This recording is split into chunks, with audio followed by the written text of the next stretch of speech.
12 Gauge Investigative. Let's jump in.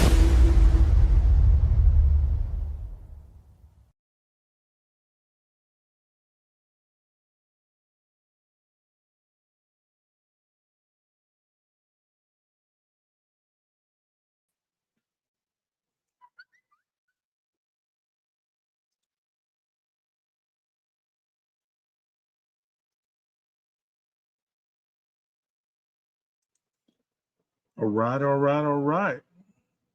How's everybody doing this afternoon? I hope you are doing well. See where that layout is. Oh, there it is. Hope everybody's doing well. I decided to get on here and read a little bit, but I want to play something for you first and wait for a little bit of people to come in here because I want them to see this. I recorded this on a way for people to see what it would be like without sound if you were actually attacked. I can't necessarily, I mean, I hope it doesn't get copyrighted. Hopefully it doesn't because I didn't put the sound involved with it. Um, so here we go. Let me get this up and then I'm going to start reading the book.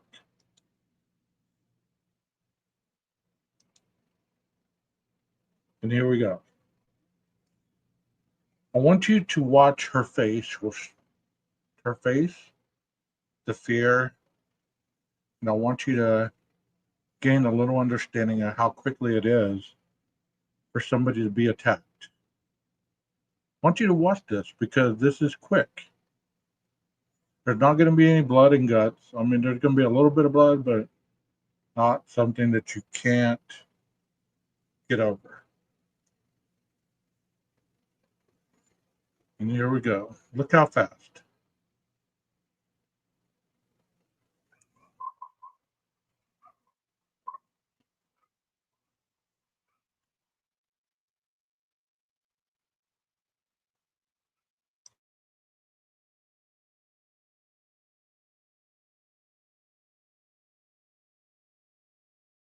I missed you.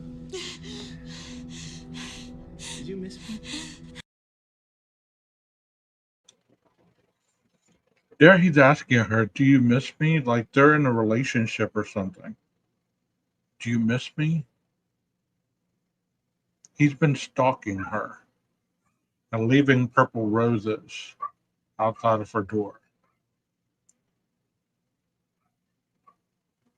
He said, do you want me to let you go? Okay.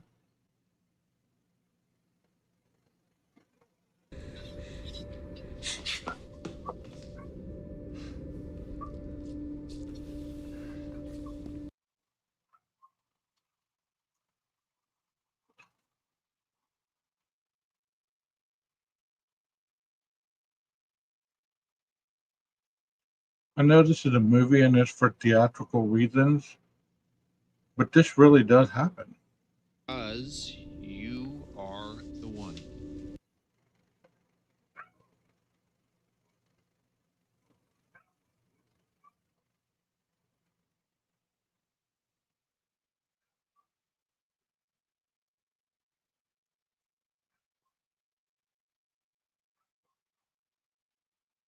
Let me pause it right there because I want to say something. Hold on. You know when he jumped on top of her, and even though we're not talking Idaho right now, I want to talk about the knife sheath under Maddie. Do you see how he climbed on top of her right there? I was thinking earlier, and I meant to say this. If he had that knife sheath in his left hand and he would taken the knife out and he straddled her, it's easy for that knife to have been under her right leg because he would have been holding her down with that. He could have dropped that knife sheath on the bed and then started holding her down with his left hand with the knife in the right hand. So I got to thinking about that. I was like, well, it's easy. There's no way that, all these other theories, I mean, they make sense, but it's more plausible and probable that he laid the knife sheath down rather than it was knocked off of him.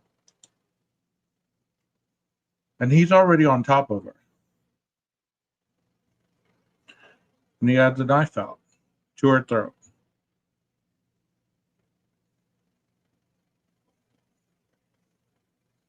And do you see how he's has control of the situation? She's on her back right there. And he tells her to turn over.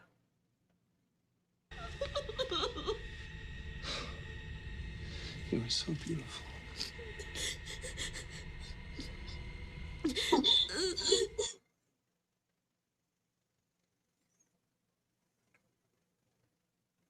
The movie, if you type it into YouTube, is called Lifetime movie The Purple Rose. And it'll come up with this movie. This guy's a police officer just stalking her.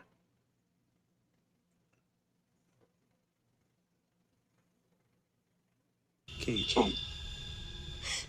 look at me.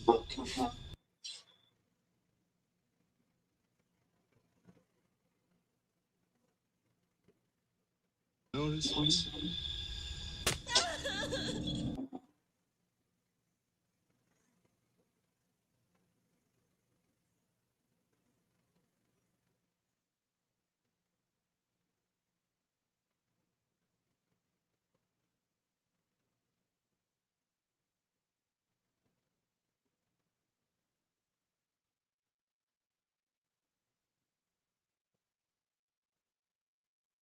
No, it's not her boyfriend. He's her stalker. He's the guy that's been stalking her.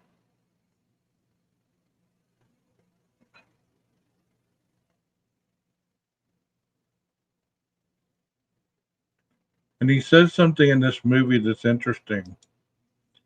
He said, I just wanted you to see me. Do you see me now? I just wanted you to see me. Do you see me now? Y'all go check that movie out. I can't play it with sound because they will strike it. Hopefully they don't strike it just for it being shown like that. But I wanted to show that for context purposes of how quickly somebody can be overtaken by somebody with a knife or a weapon, and how easy it is to be fearful enough to comply with whatever is being asked of you, no matter how much you want to fight. Did you see how little she was? She wasn't very big. So I hope y'all enjoyed that for context purposes. Go ahead and take this.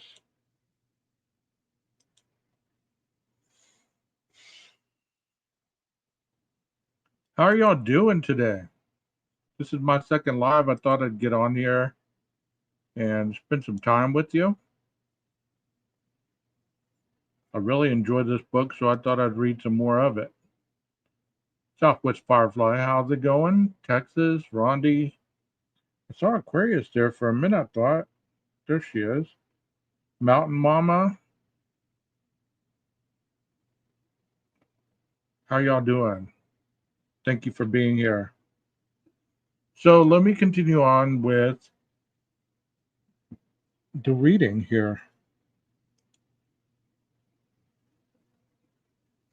Hold on a second. You got to make these words a little bigger for my old eyes.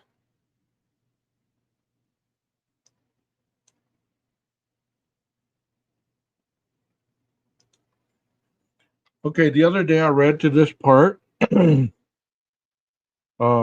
In the end, the final judgment reads as follows.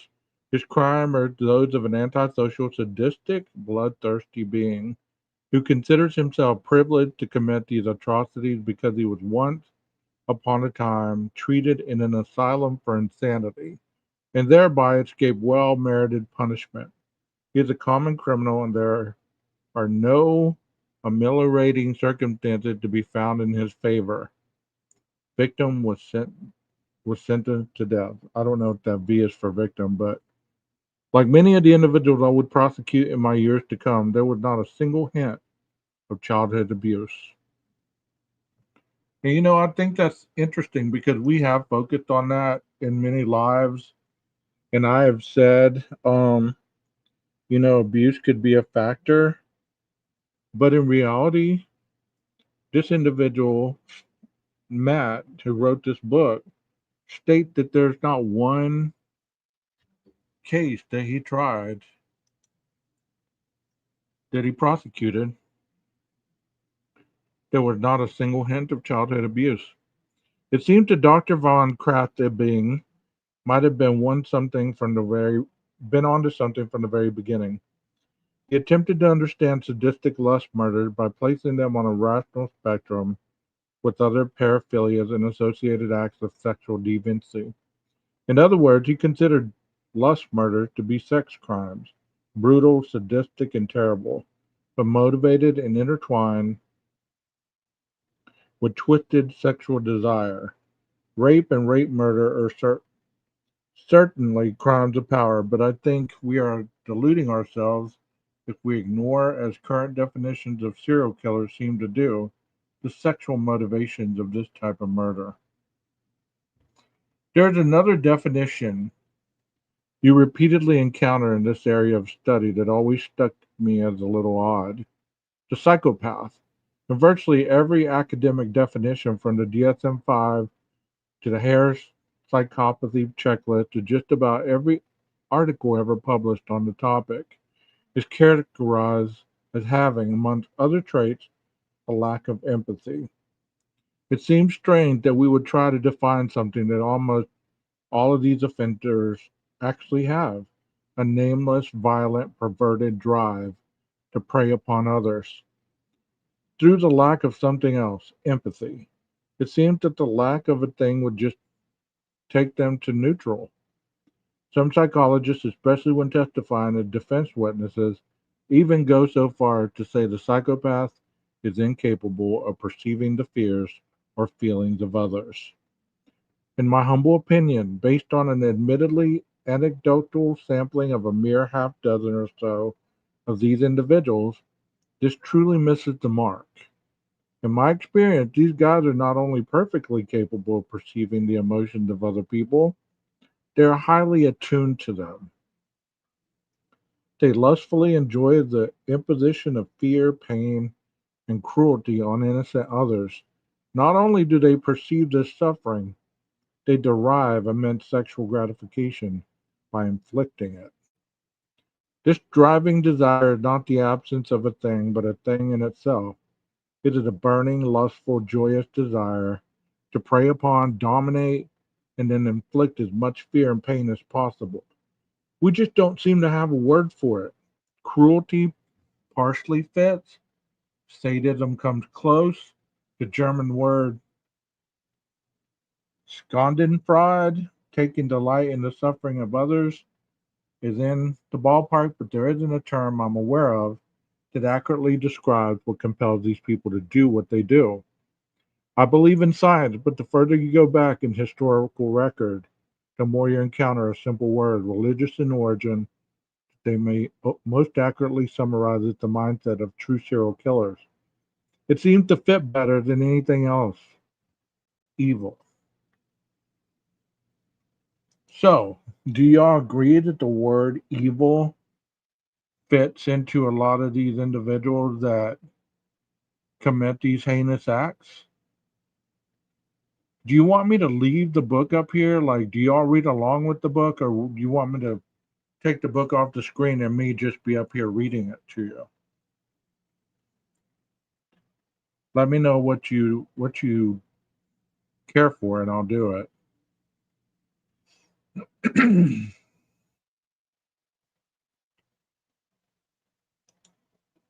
At the same time, the uncomfortable truth is the person standing in front of us at Starbucks could be a serial killer and we would never know. The reason why Jack the Ripper was never caught, I believe, is precisely because he was able to walk away from those horrific crime scenes and instantly blend in with everyone else in 1880s London. Jack the Ripper was successful precisely because he wasn't Buffalo Bill. But I will go a step further. Not only are many true serial killers perfectly capable of functioning in society, and not only are their actions usually not the product of childhood abuse, in my experience, many of them grow up in circumstances that were the exact opposite.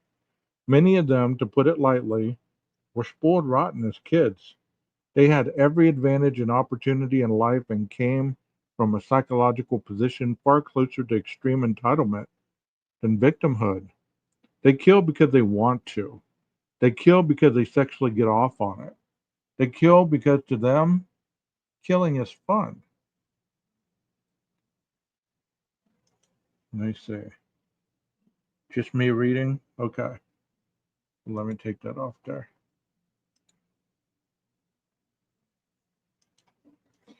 And this is where we're talking about Rodney Alcala.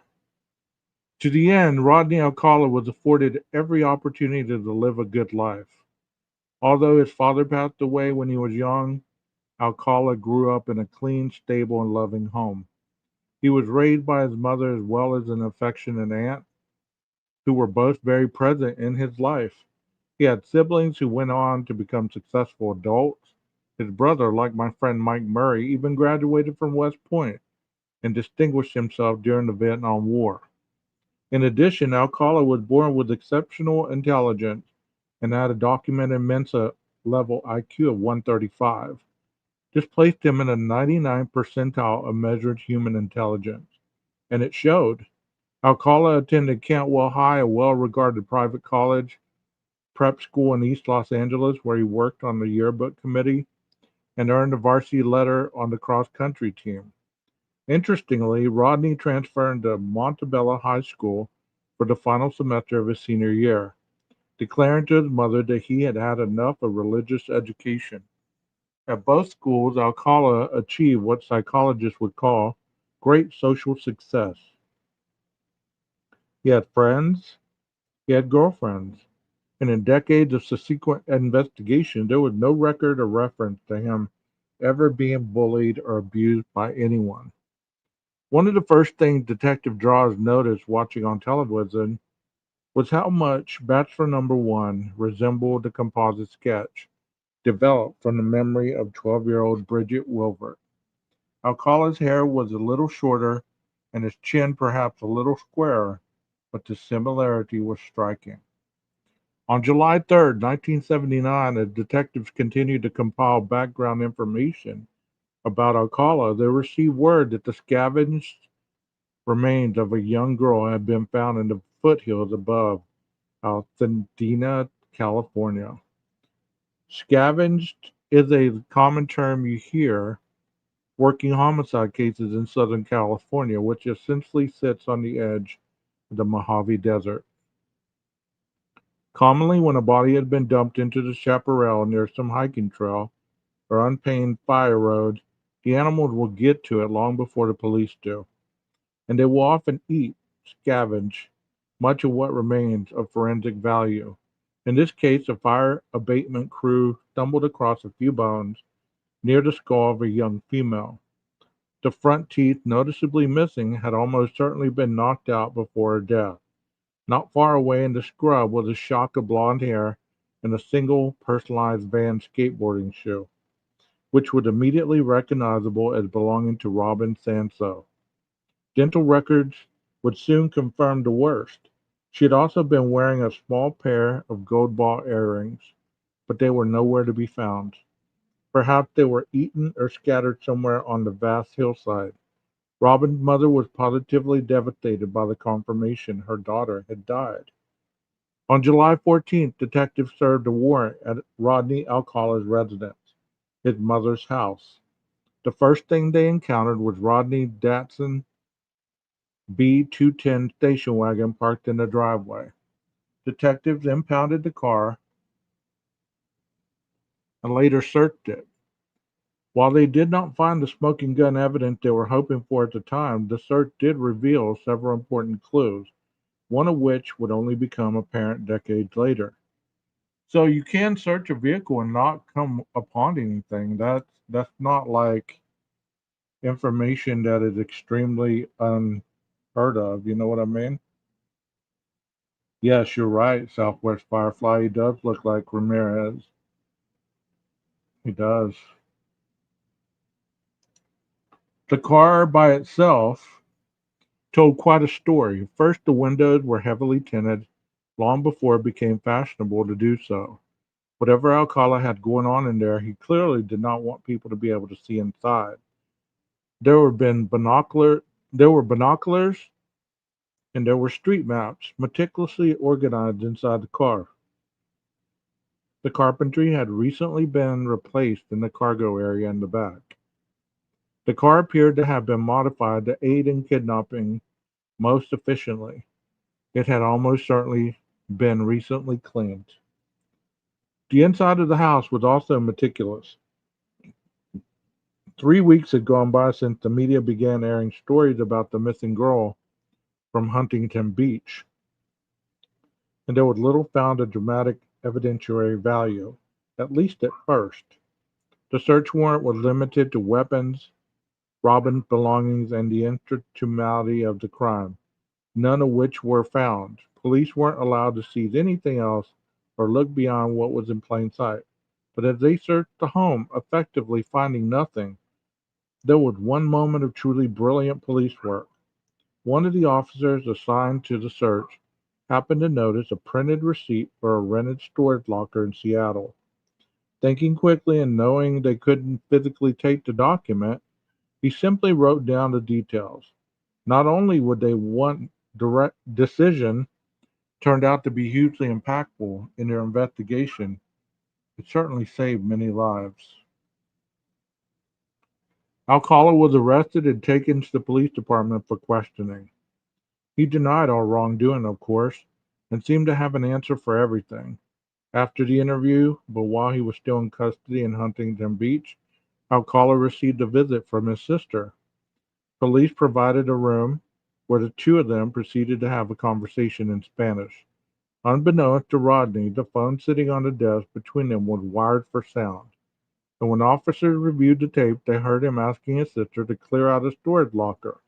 The request was odd, cryptic, and suspicious as hell. Fortunately, it was also exactly the break Detective Robeson was looking for. He immediately went to work writing a warrant for the storage locker in Seattle. It was a race, and the police won. A few days later, once inside the locker, Detective Robeson found a bonanza.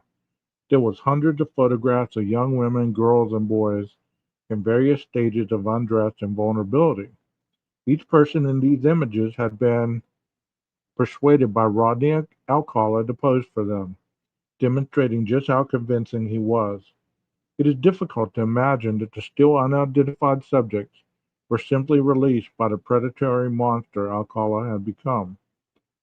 As police continued to search the storage unit, they also found a small silk pouch filled with women's jewelry, earrings, necklaces, and more. Detective Robeson immediately recognized the pouch for exactly what it was, a trophy case, just like I'd seen with Victor Miranda Guerrero. Every item of jewelry in that pouch, perhaps 30 in all, likely represented a different victim, a young woman or girl whose light had been extinguished for sexual pleasure of a man who never should have been released from prison. It disturbed me to this day. Among the earrings, brooches, and necklaces, there was also a single pair of gold ball earrings. Robin's crying mother immediately identified them as the pair Robin had been wearing the day she disappeared. What do y'all think about this case? Y'all remember the Rodney Alcala case? We talked about it the other night when I read this book, and y'all are probably well versed in it because it's an older case. What do y'all think about his mental state, his mental capacity? They said he had a Mensa IQ of 138, which is high. Um, I think they mentioned that Koberger had 118. So they found the gold earrings. Among the photos, one showed a young woman in a bikini on roller skates. There was a strip mall in the background that Detective Robeson recognized as being Sunset Beach, just north of Huntington. It was approximately 3 miles from where Robin and Bridget encountered the photographer, and probably only 2 miles from where Robin was likely abducted. Detectives released the photo to local newspapers, and the young woman was soon identified as Lori Wertz, age 15, who was fully cooperative. She had been keeping a diary that summer and said that photo had been taken by a man with long hair who said he could win a photography contest if she would let him take some photos of her. She also said she tried to convince her and her friend to get in his car. She brought in her calendar and showed police that she met the photographer on the same day Robin went missing. There could be little doubt that Alcala was the photographer who had approached Robin and Bridget at the beach. But how exactly did I end up prosecuting a case that took place when, like Robin Samso, I had also just turned 12 years old? The background that I'm about to describe might be more than a little upsetting, not just in the brutality of the crimes committed, but for the unforgivable failures of the criminal justice system and the way it handled a prolific sexual predator. The twisted procedural history of Rodney James Alcala fires me up every time I go through it. Forgive me if some of my personal feelings show as I walk you through this. To understand how Rodney Alcala and I eventually crossed paths requires going all the way back to 1968 and Alcala's first known crime, the rape and attempted murder of 8-year-old Callie Shapiro. Callie was living in Los Angeles at the time, her family temporarily staying at the Chateau Marmont Hotel while their home was being restored after a fire. Callie's father was a successful music industry executive, and Callie should have been enjoying a carefree childhood. She was skipping to school on a sunny September day, wearing a dress her nanny had crocheted for her. A man in a beige Plymouth pulled up alongside Callie and told her he had a special picture to show her.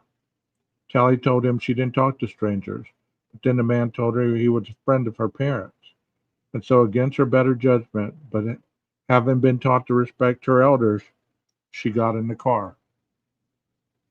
See, that's a mixed message right there. Don't talk to strangers, but respect your elders. You see how that's a mixed message? The moment she felt that she was in danger was when he wanted to bring her back to his house. She wanted to jump out of the car, but she didn't. And that's the last thing Callie remembers. In the only stroke of luck surrounding this entire situation, there happened to be a good Samaritan named Donald Hines who had witnessed Callie getting into the car and thought that something didn't seem right. He followed the car until he saw the man exit with Callie, and then he drove to a payphone and called the police. It's worth noting that 11 years later, when Robin Samsu hotline was set up by Huntington Beach Police Department, Donald Hines read about the missing girl and immediately called in suggesting they'd look at Rodney Alcala. This was the first time Alcala's name came up in the investigation, and Mr. Hines made the call before the composite sketch had even been released. Fortunately, police were listening. Officer Chris Camacho responded to Hines' call back in 1968. He was a young cop on his first day back at work after recovering from having been shot in the Watts riot a few weeks earlier. He knocked on the front door, Camacho recalled years later to the Santa Cruz Sentinel, and two other officers were around to the back. The man called out that he was just getting out of the shower. When he opened the door, he was naked and wasn't wet and wasn't holding a towel. He asked for a moment to put on his pants. Camacho gave him a few seconds. Then I heard some moaning, he told the newspaper, and I kicked in the door. It was a bloody scene that still brings Camacho to tears. Callie was naked on the kitchen floor, surrounded by a shocking amount of blood.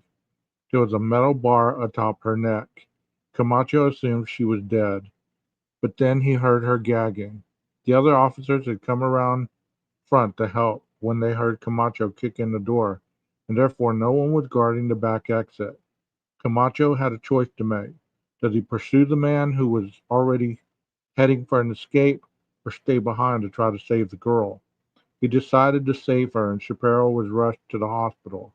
Miraculously, after being in a coma for 32 days, she did survive thanks to Camacho's help. She had been raped, struck in the head, and had the metal bar not been removed when it was, she certainly would have died. In the Hollywood bungalow, police found a UCLA student ID, and just like in the storage locker a decade later, hundreds of photographs of young women, boys and girls, in various stages of nudity and vulnerability. Incredibly, these photos were different from the ones that would end up being found by Detective Robeson in Seattle. This was Rodney Alcala's first known crime, though certainly not his first actual one. Looking back, we now know that there were hints of his behavior much earlier. Alcala had joined the Army soon after graduation, and the first records of trouble began to appear.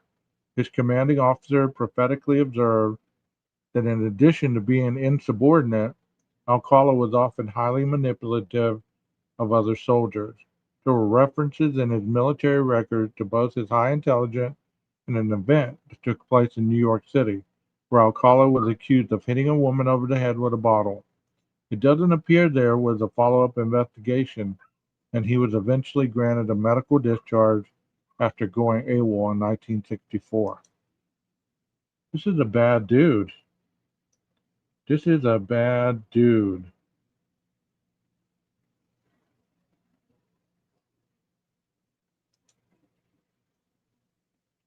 After fleeing, Alcala escaped to New York, where he used the alias John Berger to enroll in film school at New York University. In the time before computerized databases, Alcala managed to elude police for more than 2 years. During that time, he made his way onto the FBI's 10 most wanted list until luck, if you call it that, intervened. He was working at an all-girls camp in New Hampshire when two campers ducked into the post office to shelter from a rainstorm. There they happened to notice Alcala's photo on the wall. "That's Mr. Berger," they realized, and they told the head counselor when they returned to camp. He checked it out himself and agreed, and Alcala was arrested and extradited back to Los Angeles to stand trial.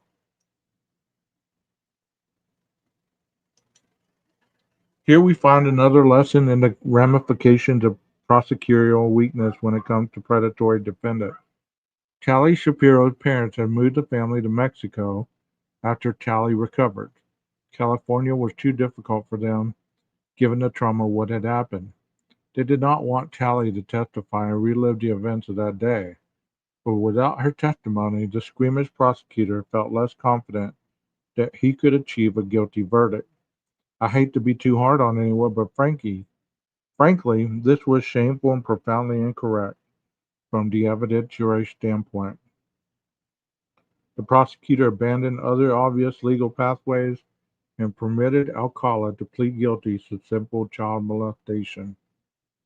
Alcala's conviction was still a potential life sentence under the indeterminate sentencing guidelines of the day, but it enabled him to receive a parole hearing years earlier than any competent prosecutor ever would have allowed. As a result, and to the horror of everyone who had worked on the Shapiro case, Camacho, LAPD homicide detective Steve Hodel, and others, Alcala was cleared by a prison psychologist who claimed he had received the help he needed. The parole board then made perhaps the worst mistake in the history of California Board of Prison terms, releasing him after a mere 34 months in custody. I still can't wrap my head around that. This is the second one that was released early. John Wayne Gacy, the same thing. He was released early from prison. And look at what he got out and did. They release these individuals early and they get out to hurt more people. Isn't that crazy? Isn't that crazy? Barely 2 months after Alcala's release, he was back in custody for giving drugs to a 13-year-old girl, who he was certainly planning to kill, and was again paroled 2 years later. He had been declared reformed again, and incredibly allowed by a different parole officer to travel across the U.S. via car back to New York. At this point, It was the spring of 1977, and Alcala then went on a cross-country spree over the next 2.5 years, killing young women in California, New York, Washington State, Wyoming, probably Texas, New Hampshire, and Arizona, and likely even in Europe. Somewhere in there, he also found time to appear on The Dating Game. Following the Robin Samsoe murder, Alcala was convicted and received a death sentence in 1980. Again, that should have been the end of the story, but that conviction was overturned by the California Supreme Court, which determined the jurors should not have been told about his criminal past. He was retried and again sentenced to death in 1986, but the United States Court of Appeals for the Ninth Circuit overturned that conviction, saying in part that his lawyers failed to call a witness who could theoretically have supported Alcala's alibi that he was at Knott's Berry Farm when Robin Samsoe disappeared. Knott's, it should have been noted, is a straight shot up Beach Boulevard from Huntington Beach Pier. Each reversal required the entire case to be retried, as opposed to just the penalty phase of the trial. By the time that the second trial was overturned, landing the case back at the DA's office returned on remitter, translated from Latin as "it's sent back." I was in a homicide unit ready for anything. Huntington Beach wasn't one of my cities, but once again, Lou assigned me to the case in the effort to finally end the torment of the Samsoe family. They had already endured the death of Robin, a trial followed by an appellate reversal, and another trial followed by a second reversal. They had been through the ringer. I'd never heard of Rodney Alcala when Lou handed me the file and began walking me through the history of the case. The most immediate problem was the appellate effect of what I know.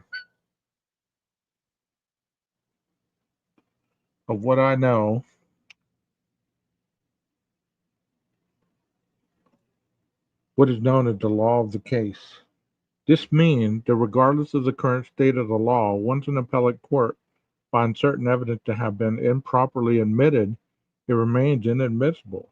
Despite the evidence code in 2003, when we were attempting to rebuild the case for the third time, which would have allowed us to tell jurors about Alcala's criminal past, we would not be allowed to admit that evidence. Beyond that, both times that the case was overturned, the appellate courts knocked out much of the evidence that had been introduced during the first two trials. We couldn't use it this time. In effect, the case had been gutted twice, and we were left with a very thin list of available evidence. That's so terrible, man.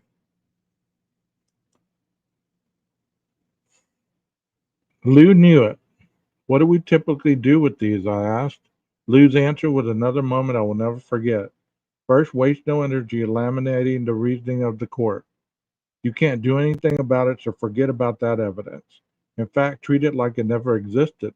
For my own sake and that of the Samsoe family, Lou encouraged me to resist any temptation to offer a deal or try to resolve the case short of the trial.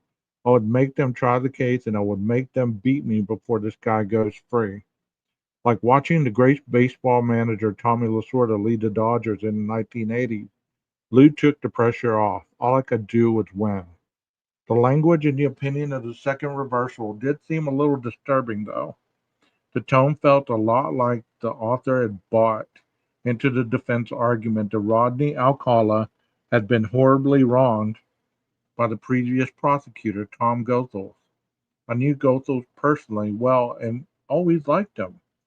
He was an excellent prosecutor and not prone to mistakes. Ironically, Tom is now an appellate judge sitting on the 4th District Court of Appeal.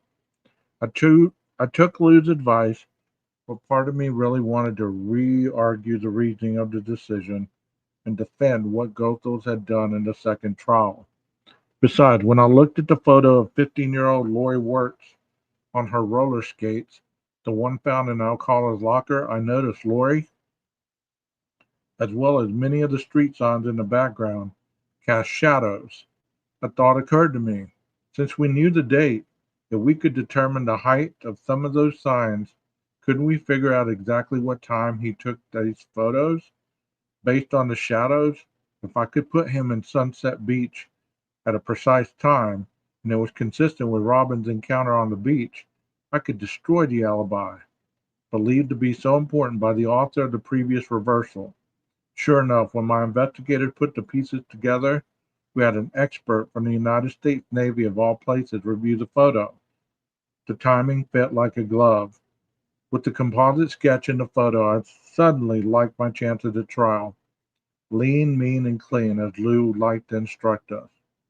Not long after we formally submitted our intention to retry Alcala for Robin's murder, there was a huge development that changed the landscape of the case forever. When California was about to enter the CODIS system, which required that all prison inmates submit to DNA testing to be checked against the National Database of Unsolved Violent Crimes, the law was challenged by none other than Rodney James Alcala. Rodney literally led the charge on behalf of all California inmates against the new law, because unsurprisingly, he did not want anyone looking at his DNA. There was, of course, no forensic DNA testing back in the 70s when Alcala had been raping and murdering his way across the U.S. It's shocking in today's world of background checks and computerized databases to realize that Alcala had made it onto national television after he had already served 2 stints in prison, been convicted of child molestation, and though unknown to police at the time, murdered at least 7 women. Looking at the timeline of events, while it's still unknown just how many of his models in a trove of photos detective found were viciously raped and murdered, it was certainly more than he was ultimately held accountable for. Alcala, as detectives would learn over the years, was among the smartest, most prolific, and most utterly sadistic serial killers in American history. Estimates of Alcala's total number of victims range from the 13 we know of, for sure, up to perhaps 100, a figure broadly agreed upon by the various detectives who worked his cases. The dating game appearance was just one bizarre part of the whole drama, reflecting the narcissism, the ego, and the arrogance of a true serial killer. It's hard to believe, after all, that someone in the middle of a string of vicious murders would intentionally decide to go on television and offer their name and face to the world. But there he was. Somehow it all made sense in Rodney Alcala's twisted psyche. Fortunately, Alcala's legal challenge failed, and the Department of Corrections entered Alcala's DNA into the system, which predictably lit up like a Christmas tree. 3 unsolved murders from Los Angeles contained previously unknown male DNA matching Alcala's, and he was suspected of a 4th. Each new case seemed more horrific than the last. First, there was the rape, torture, and murder of Jill Barkham, an 18-year-old originally from New York who had moved across the country on her own after high school and whose body was found in a dirt fire road above the Hollywood Hills. Her left nipple was bitten almost completely off. She had fractures in her skull, face, and teeth. She had been strangled multiple times in multiple ways, and her body had been posed with her fingers touching her brutalized vagina and lacerated anus. The next hit came back on the rape, torture, and murder of 27-year-old pediatric cancer nurse Georgia Wickstead.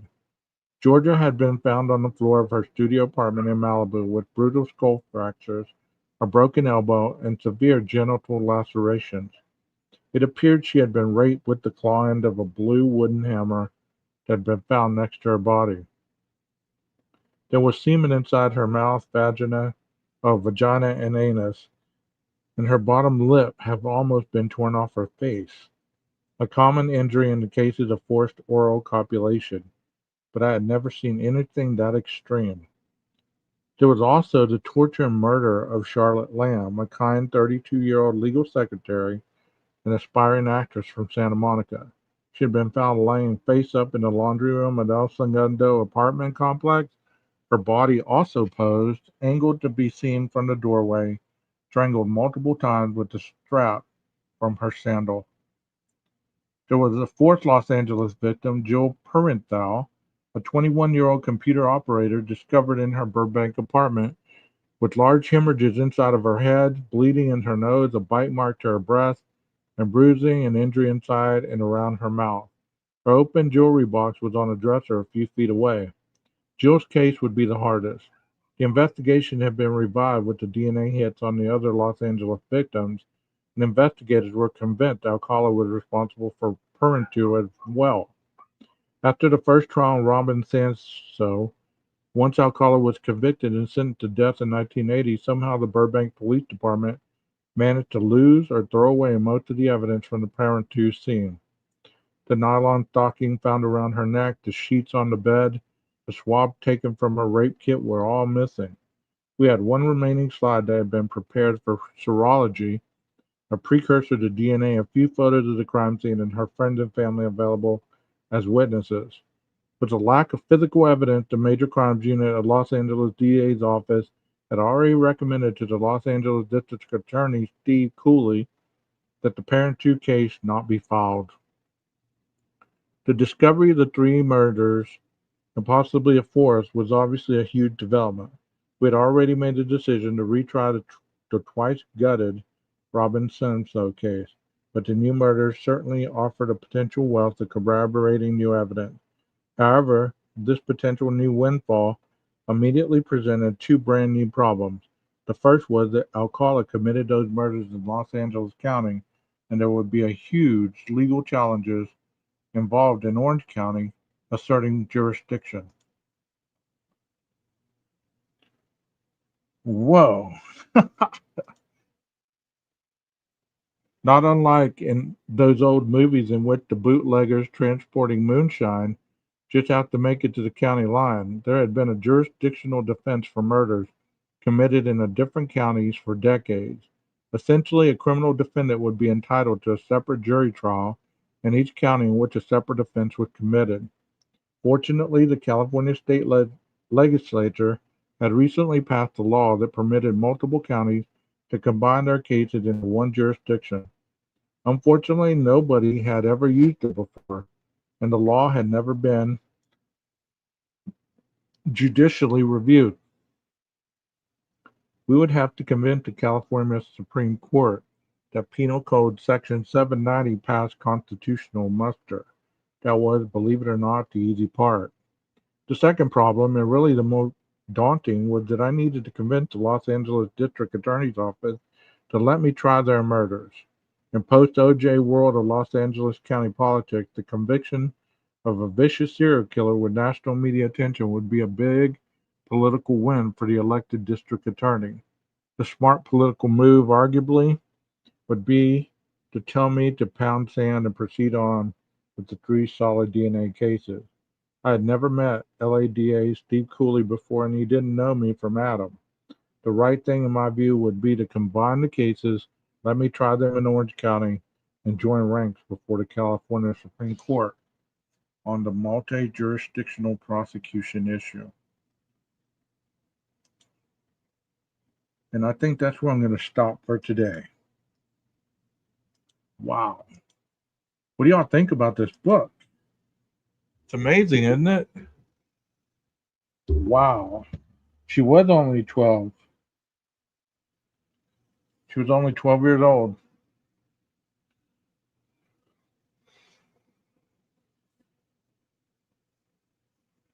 He was also in the military.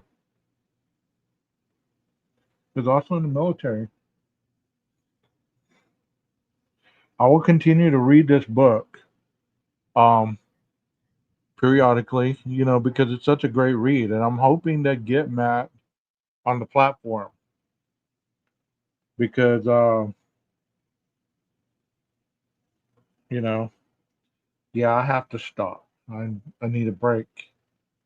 That reading that intensely, it's like watching it in your head, and it puts your body in a fight or flight, even if you don't realize it. Not like watching a video, you know what I mean? Like when you read it, you're seeing it, you're hearing it, you're visualizing it, so it's a little much, you know what I mean? Especially the claw hammer part. I'm gonna go ride my scooter.